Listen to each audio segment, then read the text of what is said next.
There's a bird outside your window right now. Maybe it's sitting on a wire. Maybe it's perched on your fence or hopping quietly across the lawn. You've seen it before. You barely noticed it. But here's what you didn't know. It noticed you. Not just this morning. Not just this week. It's been watching you for months. It knows your face. It remembers your routine. And depending on what you've done near it, it may have already made a decision about you. That's not a metaphor. That's not folklore. That is documented, peer-reviewed science. And by the end of this video, you're going to look at the birds around your neighborhood in a way you never have before. Most people spend their entire lives walking past some of the most psychologically sophisticated creatures on this planet. They see a crow on a wire and think bird. They hear a mockingbird in the morning and think noise. But researchers studying Corvid intelligence, avian memory, and social behavior in wild bird populations have found something that genuinely changes the picture. These birds are not just reacting to the world. In many cases, they are tracking it, specifically tracking you. This channel is about what's actually happening inside the minds of birds, the science that most people never hear about. If you want to keep learning things that most people never think to look into, subscribing is worth your time. Crows can recognize individual human faces, and they remember those faces across years, not just days. This was tested in a rigorous scientific study out of the University of Washington, where researchers wore specific masks while trapping and banding wild crows. After the crows were released unharmed, the research team continued walking around campus, sometimes in the trapping mask, sometimes in a neutral mask.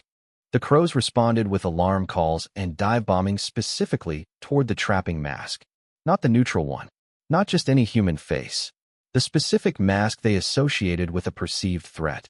What makes this even harder to dismiss is that crows who were not present during the original trapping event began scolding the mask-wearing researchers too. They learned this from the other crows. Information about a specific human face was passed through the group socially.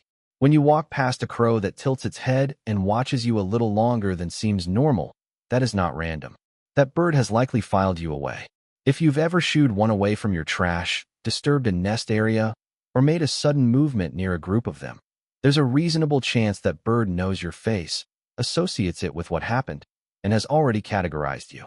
The cognitive apparatus required for individual facial recognition is present in corvids, crows, ravens, and magpies, in a way that is functionally comparable to what humans use for the same task. Unlike a dog that forgets a stranger within hours, a crow does not forget. Ravens, the largest members of the corvid family, have been shown to infer the intentions of human observers based on behavioral cues.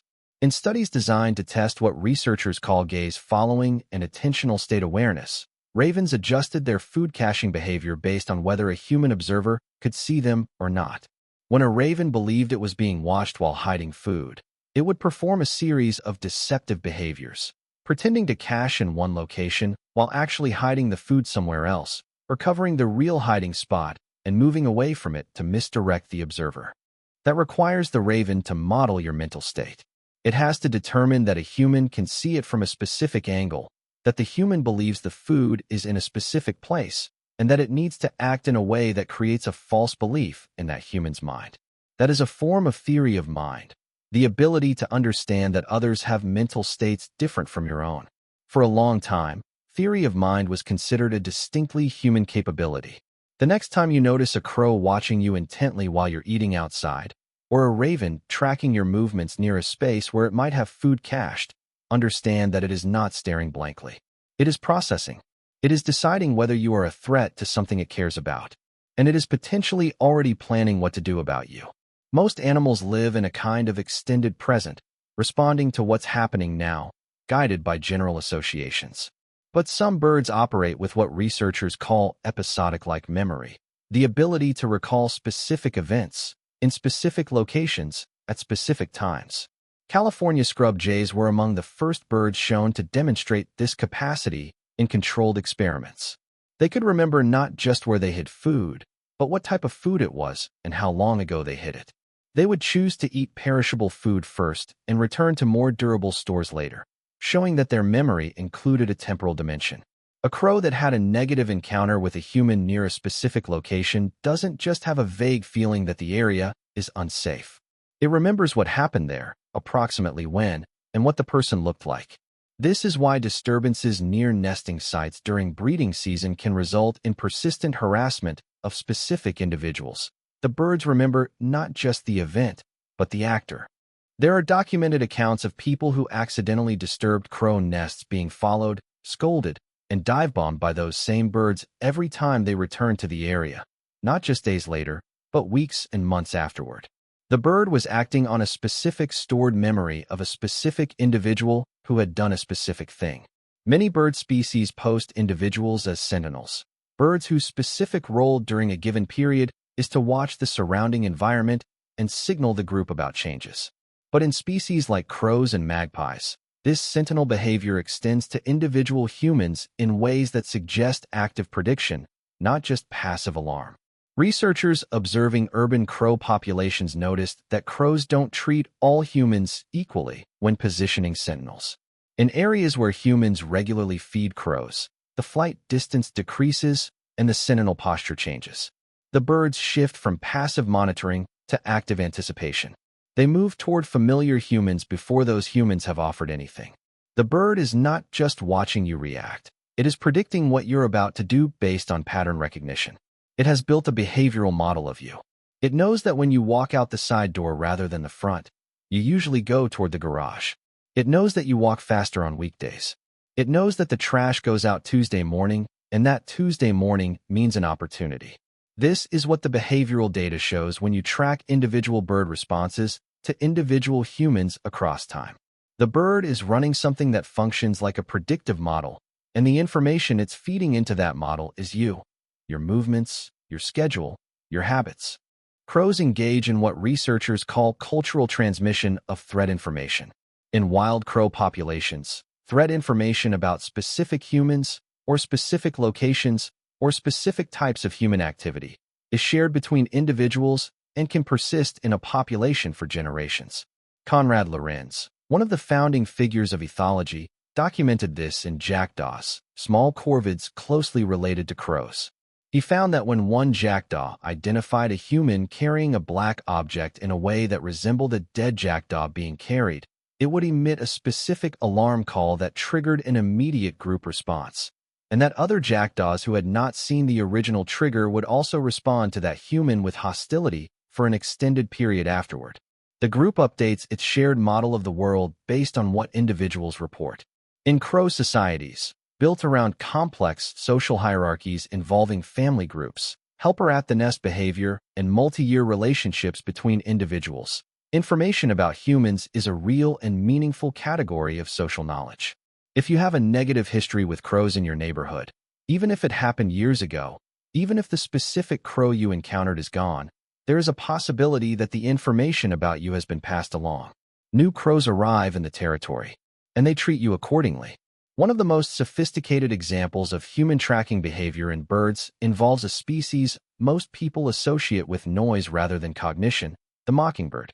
A study published in the Proceedings of the National Academy of Sciences examined how northern mockingbirds responded to individual humans walking near their nests in a public park. The researchers had individuals approach nests repeatedly, at slightly different angles and in slightly different clothes, to minimize the chance that the birds were using location or clothing as cues. Mockingbirds recognized individual human faces after a single brief encounter, escalating their alarm responses each time that specific person approached. Other people, including researchers who approached just as closely, did not receive the same response. After just 2 approaches by the same individual, mockingbirds were already responding more aggressively to that person than to first-time strangers. After 4 approaches, that individual was receiving an alarm response before they even reached the nest threshold. The bird was tracking the rate of threat escalation on a per-individual basis, running a threat history for you specifically and adjusting its response level accordingly. This tells us that facial recognition, memory, and threat assessment capabilities are not limited to corvids. They show up across multiple bird families, likely as convergent adaptations to living in close proximity to humans. Birds that need to make fine-grained decisions about which humans are safe and which are not evolved to track individual humans the way you might track an uncertain acquaintance. You are not ambient noise to these birds. You are a specific entity with a history.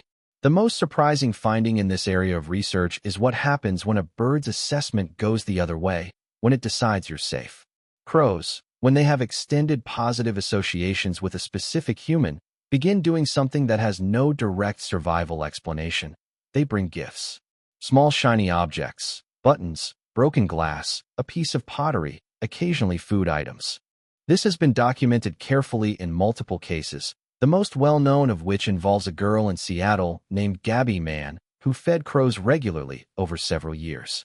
The crows began leaving objects near her feeding station, trinkets that researchers confirmed the birds had deliberately brought and placed there. This is not a trained behavior. No reward was ever offered for the objects.